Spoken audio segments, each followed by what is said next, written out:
ನಟ ದರ್ಶನ್ಗೆ ಇವತ್ತು ರೆಗ್ಯುಲರ್ ಬೇಲ್ ಸಿಕ್ಕಿದೆ. ಆ ಖುಷಿಯಲ್ಲಿ ಅವರ ಅಭಿಮಾನಿಗಳು ಮತ್ತು ಕುಟುಂಬಸ್ಥರಿದ್ದಾರೆ.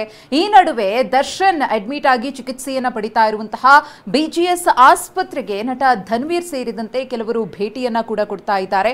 ಇದು ಆರ್ಆರ್ ನಗರದ ನಿವಾಸದ ದೃಶ್ಯಾವಳಿಗಳನ್ನ ನೀವು ಗಮನಿಸ್ತಾ ಇದ್ದೀರಿ. ತೂಗುದೀಪ ನಿಲಯ, ಆ ನಿಲಯದ ಬೋರ್ಡ್ಗೆ ಹೂಹಾರವನ್ನ ಹಾಕಿ ಅಭಿಮಾನಿಗಳು ಸಂಭ್ರಮಿಸುತ್ತಿದ್ದಾರೆ. ದರ್ಶನ್ ಪರವಾಗಿ ಜೈಘೋಷವನ್ನ ಮೊಳಗಿಸಿ ತಮ್ಮದೇ ಆದ ರೀತಿಯಲ್ಲಿ ಸಡಗರ ಸಂಭ್ರಮದಿಂದ ಇವತ್ತು ಕುಣಿದು ಕುಪ್ಪಳಿಸ್ತಾ ಇದ್ದಾರೆ. ಇದು ಕೇವಲ ಆರ್ಆರ್ ನಗರ ನಿವಾಸದ ಮುಂಭಾಗಕ್ಕೆ ಮಾತ್ರ ಸೀಮಿತವಾಗಿಲ್ಲ, ರಾಜ್ಯಾದ್ಯಂತ ಇದೇ ರೀತಿಯ ಸಡಗರ ಸಂಭ್ರಮ ಮನೆ ಮಾಡಿದೆ. ಈ ಕುರಿತು ಮತ್ತಷ್ಟು ಮಾಹಿತಿಯನ್ನು ಕೊಡೋದಕ್ಕೆ ನಮ್ಮ ಪ್ರತಿನಿಧಿ ಪ್ರಜ್ವಲ್ ಇದೀಗ ಬಿಜಿಎಸ್ ಆಸ್ಪತ್ರೆಯಿಂದ ನಮ್ಮ ಜೊತೆಗೆ ನೇರ ಸಂಪರ್ಕದಲ್ಲಿದ್ದಾರೆ. ಪ್ರಜ್ವಲ್, ಎಲ್ಲೆಡೆ ಇವತ್ತು ದರ್ಶನ್ ಅಭಿಮಾನಿಗಳ ಸಡಗರ ಸಂಭ್ರಮ ಮುಗಿಲು ಮುಟ್ಟಿದೆ. ಜೊತೆಗೆ ದರ್ಶನ್ರಿಗೂ ಕೂಡ ಬಿಗ್ ರಿಲೀಫ್. ಆಸ್ಪತ್ರೆಯಲ್ಲಿ ಚಡಪಡಿಸ್ತಾ ಇದ್ರು ಏನ್ ಆಗುತ್ತೆ ಅಂತ ಹೇಳಿ. ಸದ್ಯಕ್ಕೆ ಆಸ್ಪತ್ರೆಯ ಮುಂಭಾಗ ಹೇಗಿದೆ ವಾತಾವರಣ? ದರ್ಶನ್ರನ್ನ ಭೇಟಿ ಆಗೋದಕ್ಕೆ ಇದುವರೆಗೂ ಕೂಡ ಯಾರ್ಯಾರು ಬಂದು ಹೋದ್ರು ಅಂತ?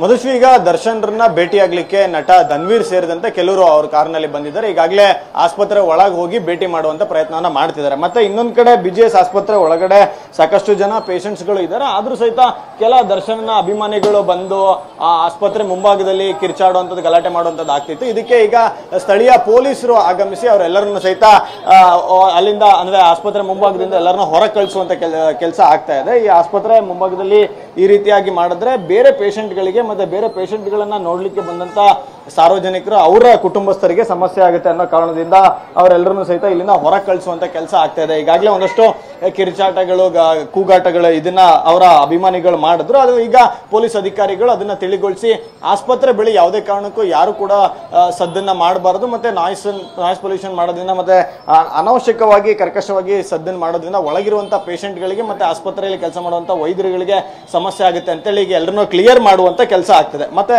ಇನ್ನೊಂದು ಕಡೆ ಈಗ ಅವರಿಗೆ ಬೇಲ್ ಸಿಕ್ಕಿದೆ ಹೈಕೋರ್ಟ್ ನಿಂದ. ಜೊತೆಗೆ ಆ ಬೇಲ್ ಸಿಕ್ಕಿದ ನಂತರವಾಗಿ ಅದರ ಶ್ಯೂರಿಟಿ ಆಗ್ಬೋದು, ಅದರ ಫಾರ್ಮಾಲಿಟೀಸ್ ಗಳಾಗ್ಬೋದು, ಅದನ್ನೆಲ್ಲ ಕಂಪ್ಲೀಟ್ ಮಾಡಿದ ಬಳಿಕವಾಗಿ ಅವರನ್ನ ಒಂದು ಲೋವರ್ ಕೋರ್ಟ್ ನಲ್ಲಿ ಅಂದ್ರೆ ಸೆಷನ್ಸ್ ಕೋರ್ಟ್ ಅಲ್ಲಿ ಅದೆಲ್ಲದನ್ನು ಕಂಪ್ಲೀಟ್ ಮಾಡ್ಕೋಬೇಕು. ಅದಾದ್ಮೇಲೆ ಅವರಿಗೆ ರಿಲೀಸ್ ಕಾಪಿಯನ್ನ ಕೊಡ್ತಾರೆ. ಆ ರಿಲೀಸ್ ಕಾಪಿಯನ್ನ ತೆಗೆದುಕೊಂಡು ಬಂದ ನಂತರವಾಗಿ ದರ್ಶನ್ ಅವರು ಸಂಪೂರ್ಣವಾಗಿ ಜೈಲಿನಿಂದ ಹೊರಬಂದಂತ ಒಬ್ಬ ಸಾಮಾನ್ಯ ಮನುಷ್ಯನಂತೆ ಜೀವನವನ್ನ ಮಾಡಬಹುದು. ಮಧುಶ್ರೀ, ಹಾಗೆ ಪ್ರಜ್ವಲ್, ಬಹುಶಃ ಐ ಥಿಂಕ್ ಇದು ಟೂ ಅರ್ಲಿ ಟು ಆಸ್ಕ್ ಅನ್ಸುತ್ತೆ. ಬಟ್ ಸ್ಟಿಲ್ ಈಗ ಆಸ್ಪತ್ರೆಯಲ್ಲಿರುವಂತಹ ದರ್ಶನ್ ಬಹುಶಃ ಇನ್ನೂ ಅಲ್ಲೇ ಇರ್ತಾರ ಅಥವಾ ಅವ್ರನ್ನ ಡಿಸ್ಚಾರ್ಜ್ ಮಾಡಿ ಕಳುಹಿಸಲಾಗುತ್ತೆ? ಯಾಕಂದ್ರೆ ರೆಗ್ಯುಲರ್ ಬೇಲ್ ಈಗ ಸಿಕ್ಕಿದೆ. ಅಥವಾ ಅವ್ರನ್ನ ಆಪರೇಟ್ ಮಾಡೋದಕ್ಕೆ ಆಪರೇಷನ್ ಯಾವಾಗ ಆಗುತ್ತೆ ಅನ್ನುವಂಥದ್ದಕ್ಕೆ ಏನಾದರೂ ಡೇಟ್ ಫಿಕ್ಸ್ ಆಗ್ಬೋದಾ? ಏನಾದರೂ anything updates from hospital side, ವೈದ್ಯರು ಏನಾದರೂ ಒಂದು ಮಾಹಿತಿ ಲಭ್ಯವಾಗ್ತಾ ಇದೆಯಾ ಪ್ರಜ್ವಲ್? ರೇಮನ್, ಇದುವರೆಗೆ ಆಸ್ಪತ್ರೆ ಮೂಲಗಳಿಂದಲ ಅಥವಾ ಆಸ್ಪತ್ರೆಯವರ ಅಫಿಷಿಯಲಿನೋ ಅಥವಾ ದರ್ಶನ್ ಅವ್ರ ಕಡೆಯಿಂದ ಅಫಿಷಿಯಲಿನೋ ಸರ್ಜರಿ ಬಗ್ಗೆ ಯಾವುದೇ ರೀತಿಯಾದಂಥ ಕ್ಲಾರಿಟಿ ಇಲ್ಲ. ಅಂದರೆ ಸರ್ಜರಿನ ಮಾಡಿಸ್ಕೊಳ್ಳೋದೇ ಇಲ್ಲ ಅಥವಾ ಸರ್ಜರಿಯನ್ನ ಇಂಥ ಡೇಟಲ್ಲಿ ಮಾಡಿಸ್ಕೋತಾರೆ ಅನ್ನೋದ್ರ ಬಗ್ಗೆ ಯಾವುದೇ ರೀತಿಯಾದಂಥ ಕ್ಲಾರಿಟಿ ಇಲ್ಲ. ಅವರು ಹೈಕೋರ್ಟ್ಗೆ ಹೇಳಿದಂಥ ಒಂದು ಡೇಟ್ನಲ್ಲೇ ಸರ್ಜರಿಯನ್ನ ಮಾಡಿಸ್ಕೊಂಡದಲ್ಲೇ ಹಾಗೇನೆ ಅದನ್ನು ಮುಂದಕ್ಕೆ ತಳ್ಳುವಂಥದ್ದು ಆಗಿದೆ. ಅದನ್ನ 11ನೇ ತಾರೀಕು ಹೈಕೋರ್ಟ್ಗೆ ಮಾಹಿತಿಯನ್ನು ನೀಡಿದ್ರು 11ನೇ ತಾರೀಕು ಸರ್ಜರಿ ಆಗುತ್ತೆ ಅಂತ. ಆದರೆ 11ನೇ ತಾರೀಕು ಸರ್ಜರಿ ಆಗಿರೋದ್ರ ಬಗ್ಗೆ ಯಾವುದೇ ಖಚಿತತೆ ಇಲ್ಲ, ಜೊತೆಗೆ ಸರ್ಜರಿ ಸಹಿತ ಆಗಿಲ್ಲ. ಹೀಗಾಗಿ ಅವರು ಈಗಲೇ ಸರ್ಜರಿ ಮಾಡಿಸ್ಕೊಳ್ತಾರ ಇಲ್ವಾ ಅನ್ನೋದ್ರ ಬಗ್ಗೆ ಯಾವುದೇ ರೀತಿಯಾದಂತಹ ಕ್ಲಾರಿಟಿನೇ ಇಲ್ಲ.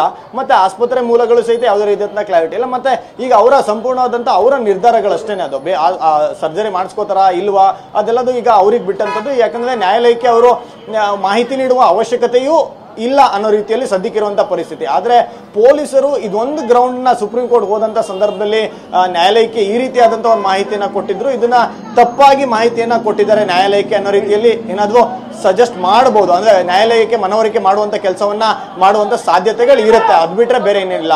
Raymond, okay, thank you Prajwal. ಇನ್ನು ಉಳಿದಂತೆ ಈಗ ರೇಣುಕಾಸ್ವಾಮಿ ಅವರ ತಂದೆ ಕಾಶಿನಾಥಯ್ಯ ಕೂಡ ಮಾತನಾಡಿದರೆ ಇವತ್ತು ದರ್ಶನ್ ಮತ್ತು ಸೇರಿದಂತೆ ಕೆಲವರಿಗೆ ಪವಿತ್ರ ಗೌಡ ಅವರೆಲ್ಲರಿಗೂ ಕೂಡ ಜಾಮೀನು ಏನು ಮಂಜೂರಾಯಿತು ಅದ್ರ ಬಗ್ಗೆ ರಿಯಾಕ್ಟ್ ಮಾಡಿದರೆ ಕಾಶಿನಾಥಯ್ಯ ಅವರು ಮಾತಾಡಿದರೆ ಬನ್ನಿ ನೋಡೋಣ. ಸರ್ಕಾರ ಮೊರೆ ಹೋಗುತ್ತೆ ಅಂತ ನಂಬಿಕೆ ಇದೆ. ಈಗಾಗಲೇ ಇಂಟೀರಿಯಂ ಬೇಲ್ ಮೇಲೆ ಸುಪ್ರೀಂ ಕೋರ್ಟ್ ಹೋಗಿದ್ದಾರೆ, ಇದ್ರ ಮೇಲೆ ಹೋಗ್ತಾರೆ ಅಂತ ನಂಬಿಕೆ ಇದೆ. ನೀವೇನಾದರೂ ಹೋಗಿ CM ಭೇಟಿಯಾಗಿ ಈ ಥರ ಒತ್ತಡ ಹಾಕ್ತೀರಾ? ಹೇಗೆ? ನಾವಾದ್ರೆ ಒತ್ತಡ ಏನು ಹಾಕೋಂಗಿಲ್ಲ, ಯೋಚನೆ ಮಾಡ್ತೀವಿ.